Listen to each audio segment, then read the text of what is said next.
apartheid prison. He was in prison for 20 years as a leader of the ANC.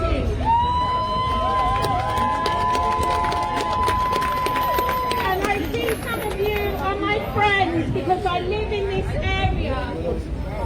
I've been here since Colin Roach was murdered up the road by the police here. The UK is not innocent.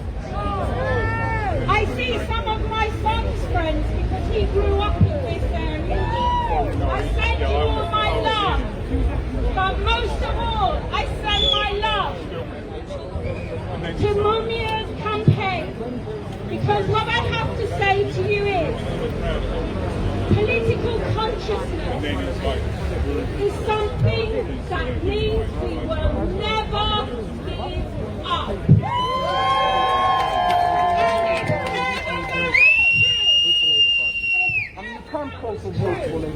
It's true in the case of that beloved man, Mumia Abu-Jamal.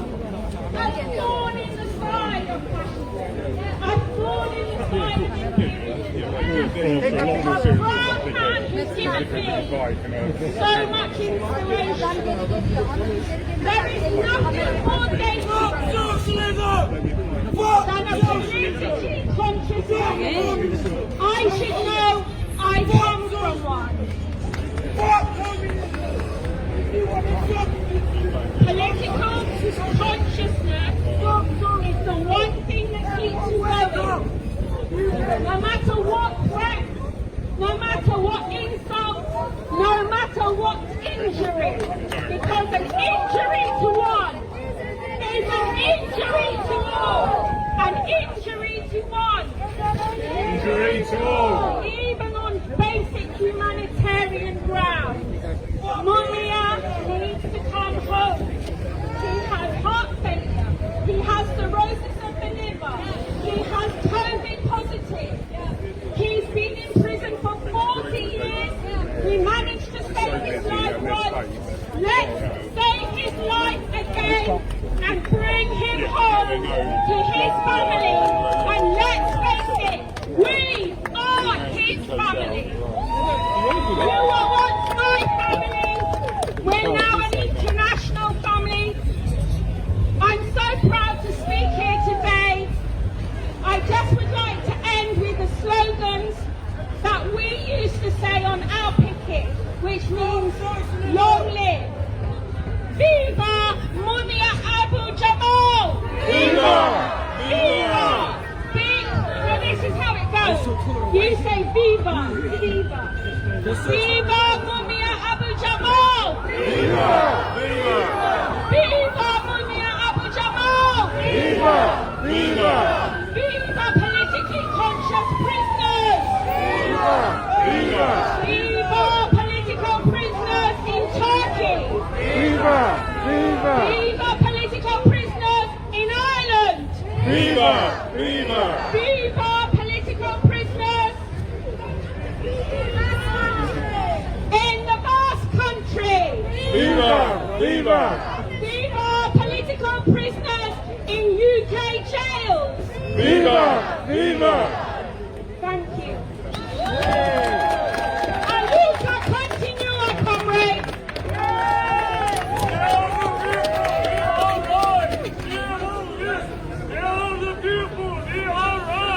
We will win! We will win! People, we are right! We will win! We welcome next the Justice Bergabung 2. So welcome our next speaker.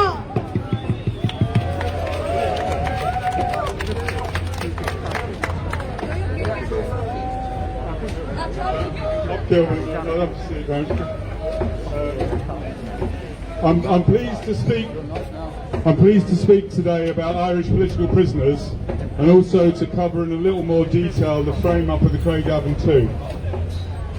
We know that the system lies to us. I'm sure that we can think of many examples of their lies and corruption. We know that the government and their paid bumlickers in the paper and on TV lie to us every day. Why then would we believe these paid liars when they make statements about British rule in Ireland?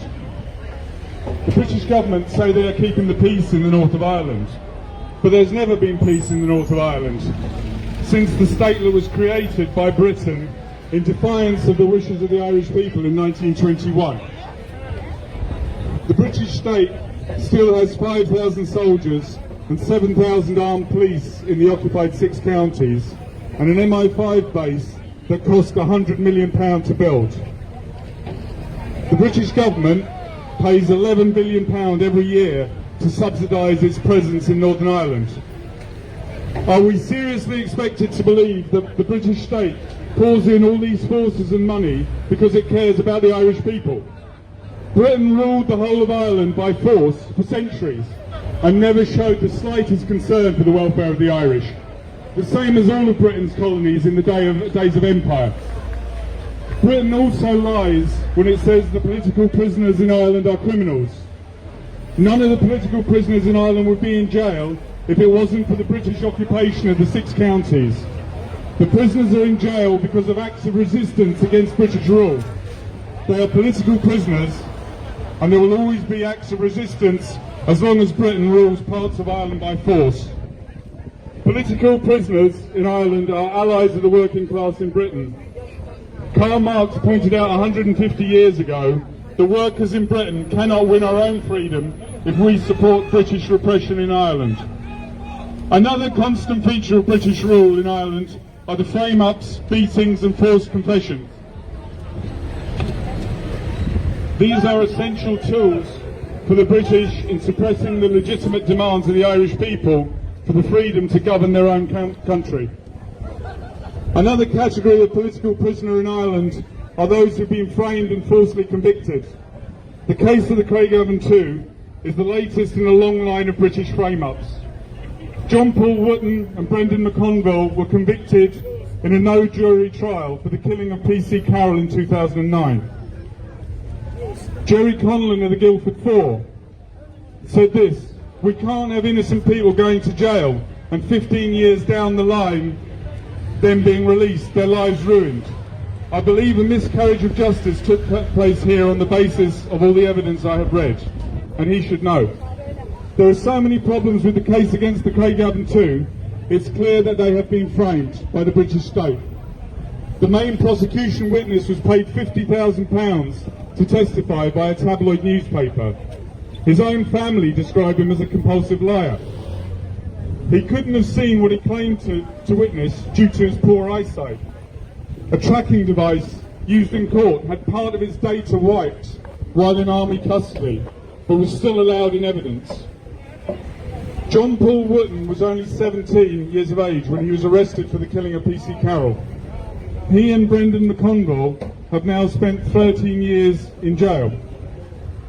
They were targeted by Britain because they were Republicans and because the British state wanted a result following the killing of P.C. Carroll.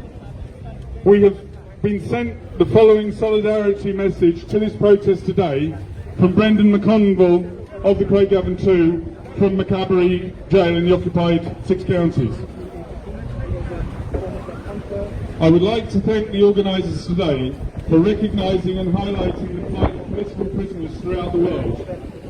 I also wish to thank you here today standing in solidarity, because this act gives us strength and determination in our fight for freedom. I've now entered my 13th year in Macabre prison. My wife Siobhan runs my campaign.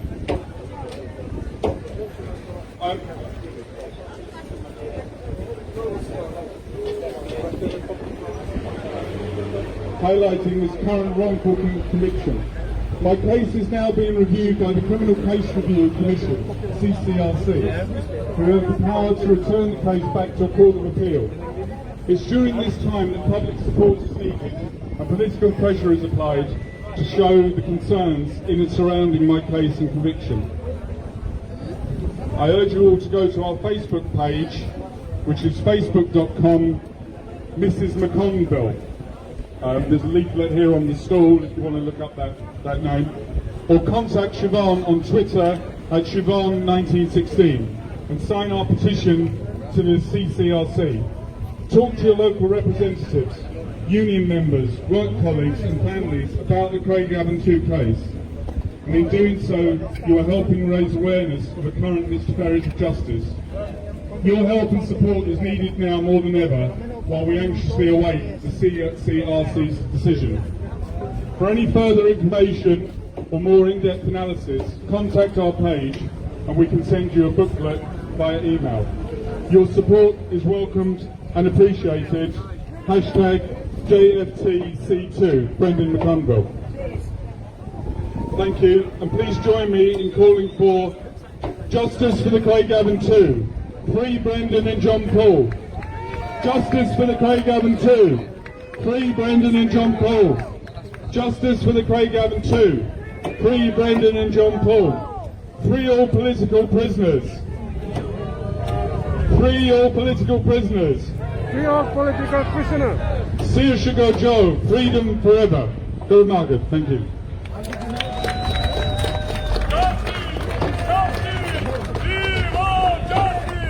Justice! Justice! We want justice! Justice!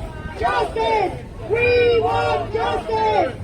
Now speaking about the British system, I welcome